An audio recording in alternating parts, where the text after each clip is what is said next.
Hello दोस्तों, नमस्कार। मैं अंकित शर्मा आपका बहुत बहुत स्वागत और अभिनंदन करता हूं द सिलेक्शन क्लासेस में। तो कैसे आप सब लोग, आशा करता हूं अच्छे होंगे, सुरक्षित होंगे और अपनी पढ़ाई को अच्छे से कर रहे होंगे। तो दोस्तों, आज हम अपनी नई जर्नी स्टार्ट कर रहे हैं। जी हाँ, आज से हम अपना स्टार्ट कर रहे हैं इतिहास। आप जितने भी कॉम्पिटिटिव एग्जाम की तैयारी करते हैं, चाहे वो एसएससी का हो, चाहे वो स्टेट का हो, किसी भी या पुलिस का हो या दरोगा का हो, चाहे यूपीएससी ही क्यों ना हो, सभी में इतिहास पूछा जाता है। चाहे कोई भी आपका कॉम्पिटिटिव एग्जाम क्यों ना हो, तो उसके अगर उसको देखा जाए मद्देनजर रखते हुए, तो इतिहास एक आपका इंपॉर्टेंट विषय है। और मैंने देखा है काफी बार स्टूडेंट्स क्या करते हैं, इतिहास को पढ़ते ही नहीं है कि बड़ा बोरिंग लगता है। तो अब मैं जो आपको इतिहास पढ़ूंगा, बड़ा ही मजा आने वाला है। एकदम कहानी के रूप में आपको इतिहास याद हो जाएगा। ज्यादा इधर उधर आपको सोचने की जरूरत नहीं, जो आपको पॉइंट टू पॉइंट कराया जाएगा। डायरेक्ट एग्जाम में क्वेश्चन मिलेंगे, आपको बस क्या करना है, याद करना है, उसको अच्छे से पढ़ना है और अपने नोट्स बनाने हैं और ज्यादा से ज्यादा वीडियो शेयर करनी है। ठीक है, तो चलिए स्टार्ट करते हैं आज अपनी पहली क्लास। देखिए लो, इतिहास, जिसको आप किस नाम से जानते हैं इंग्लिश में, हिस्ट्री।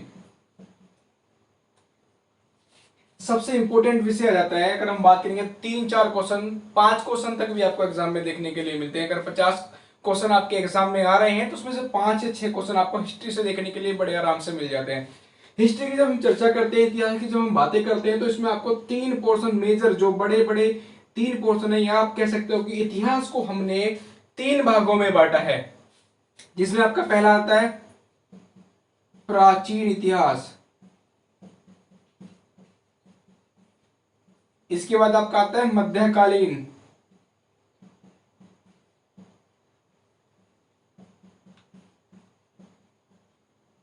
फिर आपका आता है आधुनिक इतिहास। चूंकि हम बात कर रहे हैं किसकी, भारत की, तो हम इसमें पढ़ेंगे भारत का इतिहास। तो प्राचीन भारत का इतिहास, मध्यकालीन भारत का इतिहास और आधुनिक भारत का इतिहास। अगर हम बात करें मेजर पोर्शन की, यानी कि जो सबसे ज्यादा एग्जाम में पूछा जाता है, तो एग्जाम में अगर सबसे ज्यादा देखिए क्वेश्चन, तो आधुनिक भारत पहले नंबर पे आपका आता है, फर्स्ट प्रायोरिटी। दूसरे पे आपका आता है मध्यकालीन, ये आपका सेकंड नंबर पे।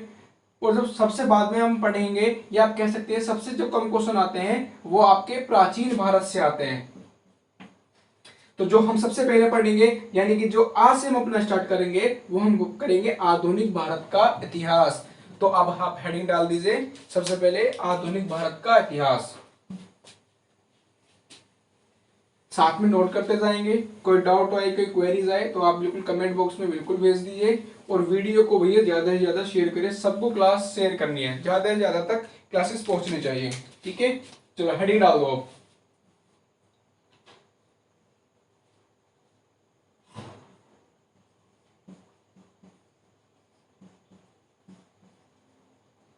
आधुनिक भारत का इतिहास। देखिए, जब आप बात करते हैं आधुनिक भारत के इतिहास की, तो आधुनिक भारत के इतिहास को आपको 2 पार्ट में पढ़ना है। सबसे पहला पार्ट कौन सा पढ़ेंगे, इसमें भी हमने पार्ट डिवाइड करके रखे हैं। पहले में आप पढ़ेंगे मुगलों का पतन, कैसे हमारे यहाँ पे मुगलों का पतन हुआ। क्योंकि जो आधुनिक भारत का जो टाइम पीरियड है, वो कब से स्टार्ट होता है, 1707 से, और कब तक स्टार्ट होता है, 1947 तक। तो आप देखेंगे जो 1707 के आसपास का जो टाइम पीरियड रहा, वो मुगलों का रहा। यानी कि उस समय जब मुगलों का राज था, या आप कह सकते हैं यहाँ पे मुगलों का अंत या पतन, आप पतन यूज कर सकते हैं, अंत यूज कर सकते हैं, या downfall of the Mughal empire. जैसे जैसे मुगल साम्राज्य का पतन होता गया, यहाँ पे अंग्रेजों का वर्चस्व बढ़ता गया। तो मुगलों का पतन लिखेंगे एक तरफ, तो और साथ में क्या लिखेंगे, अंग्रेजों का उत्कर्ष। आप सब जानते हैं कि जैसे जैसे यहां से मुगल चलते, यानी कि मुगलों का खात्मा स्टार्ट हुआ, उसी प्रकार यहाँ पे अंग्रेजों का वर्चस्व बढ़ता गया। अब जैसे जैसे वर्चस्व बढ़ेगा, तो उसको हम एक एक करके अपना इसमें पढ़ेंगे। तो पहले पार्ट में जो हम पढ़ेंगे 1707 से लेकर के जो आपका 1885 तक का जो टाइम पीरियड है, वो हम इसमें पढ़ेंगे।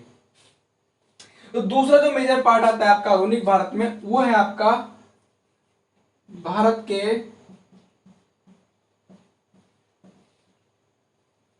स्वतंत्रता संघर्ष। अब ये पढ़ेंगे दूसरा, ये आपका टाइम पीरियड कब से रहेगा, 1885 से 1947 तक का। ठीक है, तो जो आधुनिक भारत का आप इतिहास की बात करते हैं तो हमने इसको दो पार्ट्स में डिवाइड कर दिया है। पहला मुगलों का पतन, अंग्रेजों का उत्कर्ष रहेगा, और दूसरा भारत में जो स्वतंत्रता संघर्ष हुए थे, या आप कह सकते हो जो आंदोलन हुए थे, जैसे आप कह सकते हैं कांग्रेस की स्थापना हुई थी, राजा राम मोहन राय हुए, उनके आंदोलन हुए, आत्माराम पांडुरंग हुए, स्वामी विवेकानंद हुए, तो इतने जितने भी हमारे स्वतंत्रता संघर्ष हुए, आप जब पढ़ेंगे गांधी जी के आंदोलन, असहयोग आंदोलन, चंपारण सत्याग्रह, इस तरह के जितने भी हैं आपके, वो सब हम इसमें अपना पढ़ेंगे। ठीक है, तो सबसे पहले हम अपना पढ़ते हैं मुगलों का पतन। अब आपका हेडिंग आ गया यहाँ पे, हम मुगलों का पतन।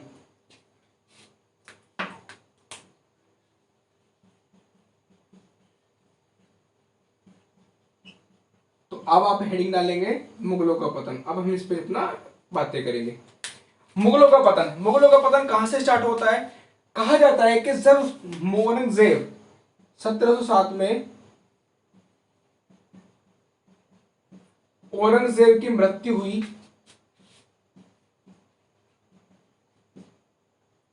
तभी से क्या हुआ, जो आधुनिक भारत स्टार्ट माना जाता है। यानी कि जो आधुनिक भारत का जो समय पीरियड स्टार्ट होता है वो औरंगजेब की मृत्यु से होता है। जैसे औरंगजेब मरता है, उसके मरने के बाद जो है मुगलों का पतन स्टार्ट हो जाता है। और जैसे जैसे मुगलों का पतन स्टार्ट हो जाता गया, उसी के बाद में जो अंग्रेज थे, यानी कि आप कह सकते हो कि यूरोपियों का जो आगमन था, उनका वर्चस्व बढ़ता चला गया। जब उनका वर्चस्व बढ़ता चला गया तो यहाँ पे काफी चेंजेस आने लगे।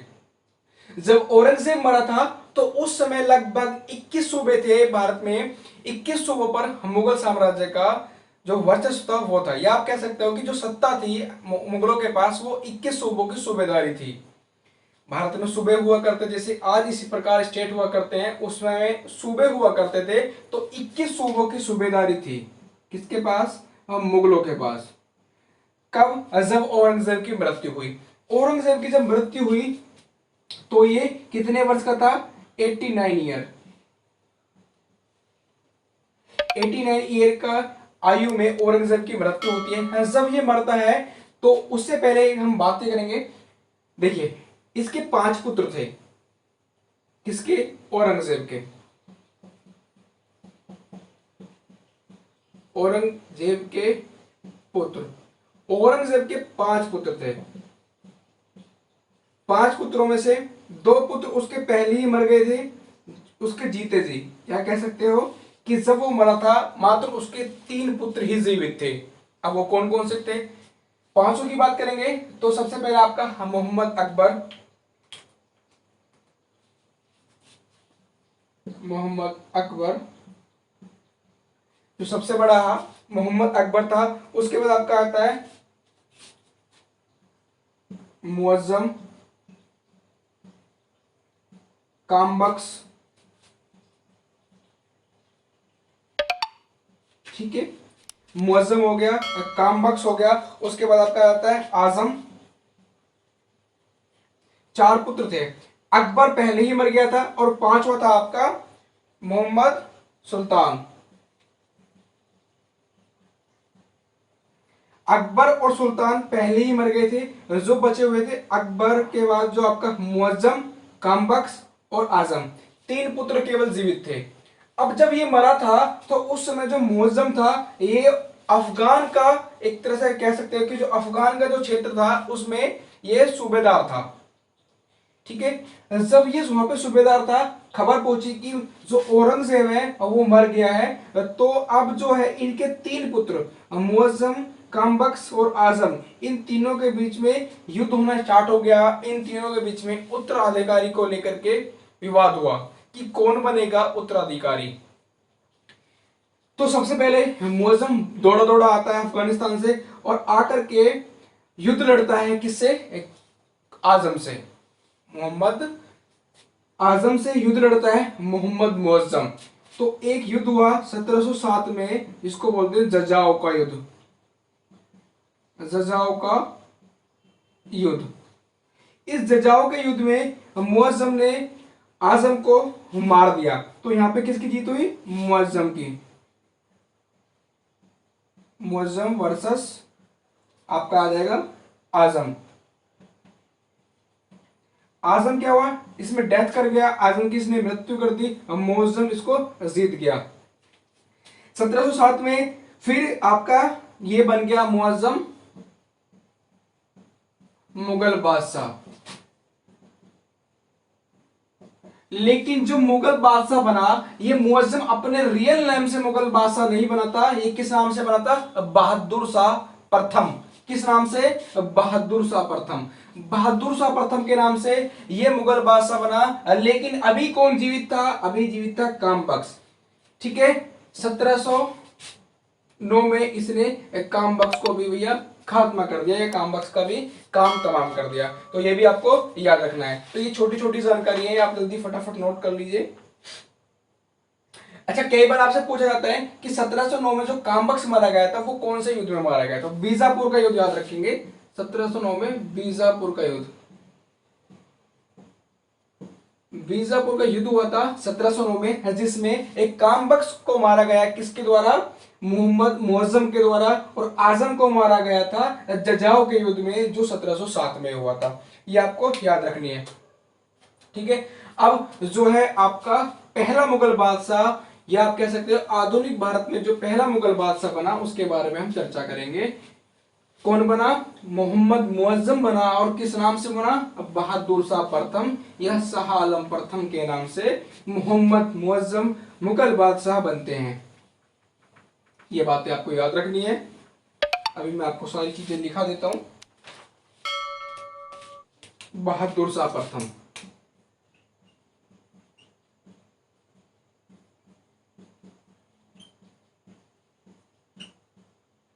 प्रथम के बहादुर शाह प्रथम के नाम से, या आपसे पूछ ले शाह आलम प्रथम।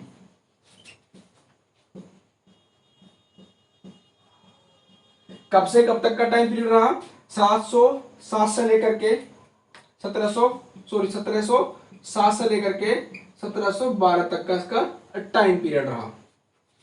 अब देखिए क्वेश्चन कैसे बनेगा। रियल नेम आपसे पूछेगा, रियल नेम। आप सब जानते हैं रियल नेम क्या है इसका? मोहम्मद मुअज्जम। मोहम्मद मुअज्जम या बहादुर शाह प्रथम जब मुगल बादशाह बना था, इसकी उम्र थी 63 वर्ष। अब 63 वर्ष का जो व्यक्ति बादशाह बनेगा, वो भैया थोड़ी यादाश्त तो कमजोर होगी। क्यों? बुढ़ापा आ गया होगा, उस समय थोड़ी सी यादाश्त कमजोर थी। तो इसको नाम दिया गया शाह ए बेखबर। आपसे क्वेश्चन पूछा गया, एसएससी में क्वेश्चन पूछा गया है कि शाह ए बेखबर किस मुगल बादशाह को कहा जाता था? शाह ए बेखबर किस मुगल बादशाह को कहा जाता था? तो बहादुर शाह प्रथम या शाह आलम प्रथम को शाह ओ बेखबर कहा जाता था। उसके बाद इसको एक नाम से और जाना जाता है। क्वेश्चन पूछा जाता है कि बूढ़ा बादशाह। बूढ़ा बादशाह, बूढ़ा बादशाह किसको कहा जाता है? बूढ़ा बादशाह भी बहादुर शाह प्रथम को ही कहा जाता है। क्योंकि कितनी उम्र में बना था ये? 63 वर्ष की आयु में ये मुगल बादशाह बना था। देखिए, मुगल बादशाह बना था 63 वर्ष की आयु में। जब ये 63 वर्ष की आयु में कोई भी व्यक्ति जाता है, यार थोड़ी सी तो जिंदगी बची है, इतनी सारी 63 वर्ष की आयु हमने काट ली है, थोड़ी सी हमारी जिंदगी बची है, उस जिंदगी को क्यों ना आराम से प्यार भाव में बांट के काट ले, आराम से जीवन भी कट जाए और राजा भी बन जाए, अपना टाइम भी कट जाए। तो इसने क्या करा? मोहम्मद मुअज्जम ने या बहादुर शाह प्रथम ने दोस्ती का हाथ बनाना स्टार्ट किया।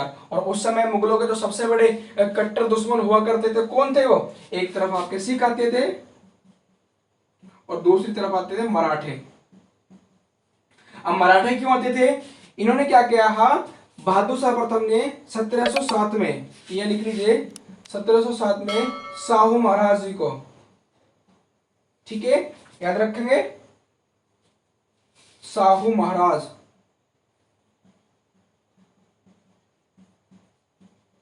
कैद मुक्त किए। अब कैद मुक्त किए, इसके पीछे थोड़ा सा फ्लैशबैक में चलते हैं, वह समझ लीजिए। देखिए क्या हुआ था, औरंगजेब की जब हम बात करते हैं ना, औरंगजेब की जब आप बात करते हैं तो औरंगजेब की आपके जो टाइम पीरियड रहा 1658 से लेकर के आपका 1707 तक का इसका टाइम पीरियड रहा। इन लगभग 49 सालों में लगातार औरंगजेब का राज रहा, और उस औरंगजेब में ने 1689 में मराठों पर आक्रमण किया, और मराठों पर आक्रमण करके शिवाजी के पुत्र, क्या नाम था उनका, संभाजी,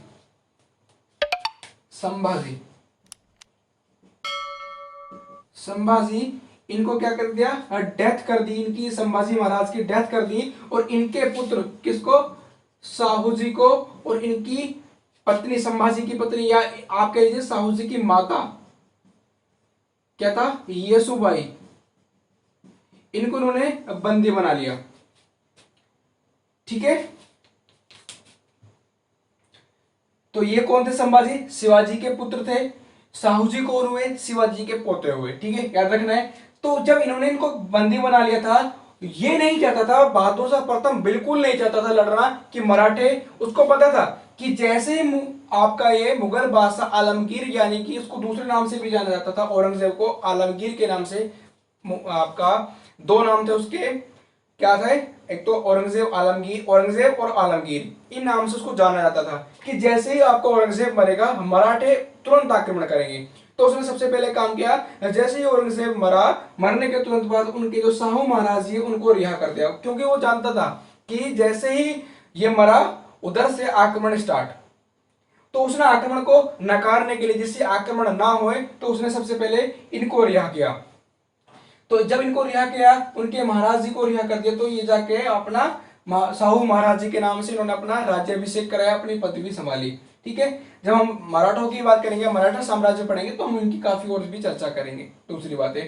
ठीक है, अब देखो उसके बाद पहुंचे, लेकिन एक तरफ जहां मराठों से इनकी बात बन गई, लेकिन दूसरी बात किससे बनानी थी, सिखों से बनानी थी। और सिखों के जो गुरु हुए, गुरु नानक देव, क्या नाम था, गुरु नानक देव, इनसे इन्होंने संधि करी। इन्होंने कहा कि हम शांति प्रिय जीवन व्यतीत करना चाहते हैं, हम कोई युद्ध नहीं चाहते, आप हम पर आक्रमण ना करें, हम भी आप पर आक्रमण ना करेंगे। इन्होंने कहा ठीक है, कोई दिक्कत नहीं है। लेकिन ये 10वें गुरु थे इनके, ठीक है, गुरु गोविंद सिंह, इनके गुरु गोविंद सिंह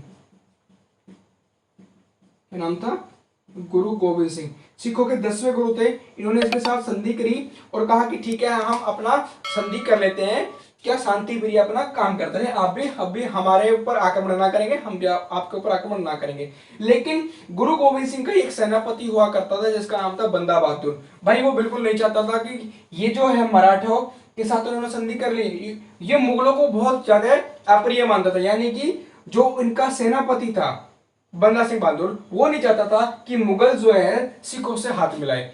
इन्होंने कहा, 1 साल के बाद ही, जैसे इनकी संधि हुई, 1 साल के बाद इनकी डेथ हो गई।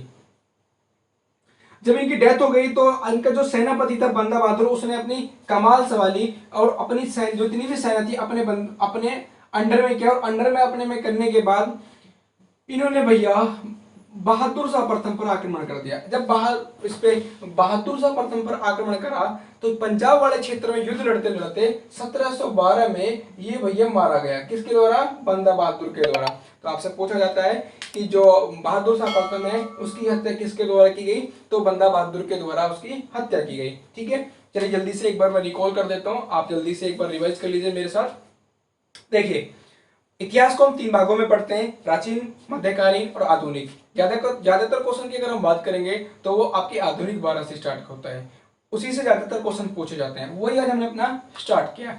आधुनिक भारत को हम 2 पार्ट में डिवाइड करके पढ़ेंगे। सबसे पहला हम पढ़ेंगे एक तरफ में आपका मुगलों का पतन, जहां पर से स्टार्ट होगा, वहीं पे आपका यूरोपीय जो कंपनी है या आप कह सकते हो अंग्रेजों का उत्कर्ष या वर्चस्व होता है। और दूसरी तरफ हम पढ़ेंगे कि भारतीय स्वतंत्रता के जितने भी संघर्ष हुए, आंदोलन हुए, उनके बारे में हम चर्चा करेंगे। तो हमने सबसे पहले मुगलों का पतन स्टार्ट किया। 1707 में जहां पर मोहम्मद जो आपके मुगल बादशाह थे औरंगजेब आलमगीर, उनकी मृत्यु हो जाती है। उनकी मृत्यु होते समय कहा जाता है कि जो सबसे बड़े साम्राज्य का विस्तार था वो उन्हीं के शासन में था, यानी कि उस समय 21 सूबों की सूबेदारी मुगल साम्राज्य के पास हुआ करती थी। लगभग संपूर्ण भारत पर मुगल साम्राज्य का राज हुआ करता था। जैसे वो मरा, वहां से एकदम से इसका मुगल साम्राज्य का पतन स्टार्ट हो गया। जब वो मरा था अपने 3 पुत्र को छोड़कर मरा था, लेकिन पुत्र तो उसके पास थे। कौन थे? मोहम्मद अकबर, मोहम्मद सुल्तान, मोहम्मद मुअज्जम, कामबख्श और आजम। जो उसके अकबर और सुल्तान थे वो पहले ही डेथ कर चुके थे, लेकिन जो पुत्र जीवित थे वो थे मुअज्जम, उसके बाद आपका आजम और कामबख्श। मुअज्जम जो वो अफगानिस्तान वाले रीजन में पोस्टेड था, वो वहां का सूबेदार बना रखा था। उसके बाद जब उसे पता लगा कि ऐसे ऐसे पिताजी मर गए हैं, यानी कि जो औरंगजेब है उसकी डेथ हो गई है, तो भागा आया उत्तराधिकारी गद्दी के लिए। आगे युद्ध करा अपने भाइयों से। सबसे पहले आजम के साथ युद्ध लड़ा, जो 1707 में जजाओ का युद्ध कहलाया। उस जजाओ के युद्ध में क्या हुआ, इसमें मुअज्जम की जीत होती है और आजम को वो मार देता है। मुगल बादशाह बन जाता है कौन? मोहम्मद मुअज्जम। लेकिन रियल नेम से अपना मोहम्मद जो मुअज्जम है वो बादशाह नहीं बना। किस नाम से बना? बहादुर शाह प्रथम, जिसको आप शाह आलम प्रथम के नाम से भी जानते हो। लेकिन उसको दिखा कि कहीं ना कहीं एक और बचा हुआ है जिसका नाम था कामबख्श, इसी का छोटा भाई था। वो चाहता था कि कामबख्श को भी खत्म करके पूरा का पूरा सत्ता अपने काबू में रहे। 1709 में इसने आक्रमण किया, जिसको बीजापुर का युद्ध कहा गया। किसका? बीजापुर का युद्ध। बीजापुर के युद्ध में इन्होंने क्या किया? मोहम्मद मुअज्जम या बहादुर शाह प्रथम ने कामबख्श की भी हत्या कर दी। जब कामबख्श की हत्या कर दी तो इसका कोई वो बचा ही नहीं। लेकिन जो मुगल साम्राज्य के सबसे बड़े दुश्मन हुआ करते थे वो थे आपके मराठा और सिख। मराठा क्यों थे? क्योंकि औरंगजेब ने मराठा साम्राज्य के जो महाराज थे साहू महाराज जी को, उनको बंदी बना के रखा था। लेकिन जैसे ही बना 1707 में, इसकी उम्र 63 वर्ष थी। इसी के कारण इसको बूढ़ा बादशाह या साहू और बेखबर कहा जाता है। लेकिन यह चाहता था कि आराम से शांति प्रिय थोड़ा बहुत जीवन बचा है वो काट ले। इसने हाथ बढ़ाया दोस्ती का, सबसे पहले मराठों की तरफ, उनके साहू महाराज जी को रिहा कर दिया। उनसे दोस्ती हुई, लेकिन दोस्ती किससे भी करनी थी? इसको सिख से भी करनी थी। सिखों से दोस्ती करने के लिए इसने गुरु गोविंद सिंह यानी सिखों के 10वें गुरु से हाथ मिलाया कि ठीक है, आप भी हम पर आक्रमण ना करेंगे और हम भी आप पर आक्रमण ना करेंगे, शांति प्रिय जीवन व्यतीत करेंगे। लेकिन ऐसा कौन नहीं चाहता था? बंदा बहादुर, जो कौन था? गुरु गोविंद सिंह का सेनापति था। वो बिल्कुल नहीं चाहता था कि मराठों के साथ मुगलों के साथ हाथ मिलाया जाए। ठीक है, तो उसमें क्या हुआ, 1 साल के बाद जैसे इनकी संधि हुई थी, 1 साल के बाद ही गुरु गोविंद सिंह की डेथ हो गई। और डेथ होने के बाद जो सारी सेना की कमान थी वो किसके हाथ में पहुंची? बंदा सिंह बहादुर के हाथ। जब बंदा सिंह बहादुर के हाथ में पहुंची, वो तो पहले से ही खून खाया हुआ था किसके? मुगलों से। भैया उसने आक्रमण कर दिया। 1712 में जब आक्रमण करा, पंजाब वाले रीजन की बात है, बहादुर शाह प्रथम का युद्ध हो रहा था बंदा सिंह बहादुर से। उसमें बंदा सिंह बहादुर ने मुगल बादशाह बहादुर शाह प्रथम को मार दिया। वहां पे कहानी खत्म हो गई। ठीक है, चलिए ये बात हुई हमारी यहाँ की। तो इस क्लास में हम अपनी इतना ही रखते हैं, फिर मिलते हैं अगली क्लास में। आगे के बादशाह को लेकर हम चर्चा करेंगे और जो आपके जितने भी इंपॉर्टेंट सारे क्वेश्चन हैं एक एक करके हम सारे पढ़ेंगे। आपको इसमें कोई भी डाउट आता है, कोई क्वेरीज आती है, कोई क्वेश्चन आप पूछना चाहते हैं तो बिल्कुल कमेंट बॉक्स में लिखिए। ज्यादा से ज्यादा वीडियो को शेयर करिए, सब तक ये क्लास पहुंचनी चाहिए। ठीक है, और वीडियो को कमेंट करके लाइक करके जरूर बताना कि वीडियो कैसी लगी। ठीक है, और हमारी की सारी क्लासेस आपको रेगुलर मिलते रहेगी। बस बने रहिए, जुड़े रहिए, नोट्स बनाइए, पढ़िए और सिलेक्शन लीजिए। ठीक है, तो फिर ये चलिए मिलते फिर अगली क्लास में। तब तक के लिए बाय बाय, टेक केयर, जय हिंद, जय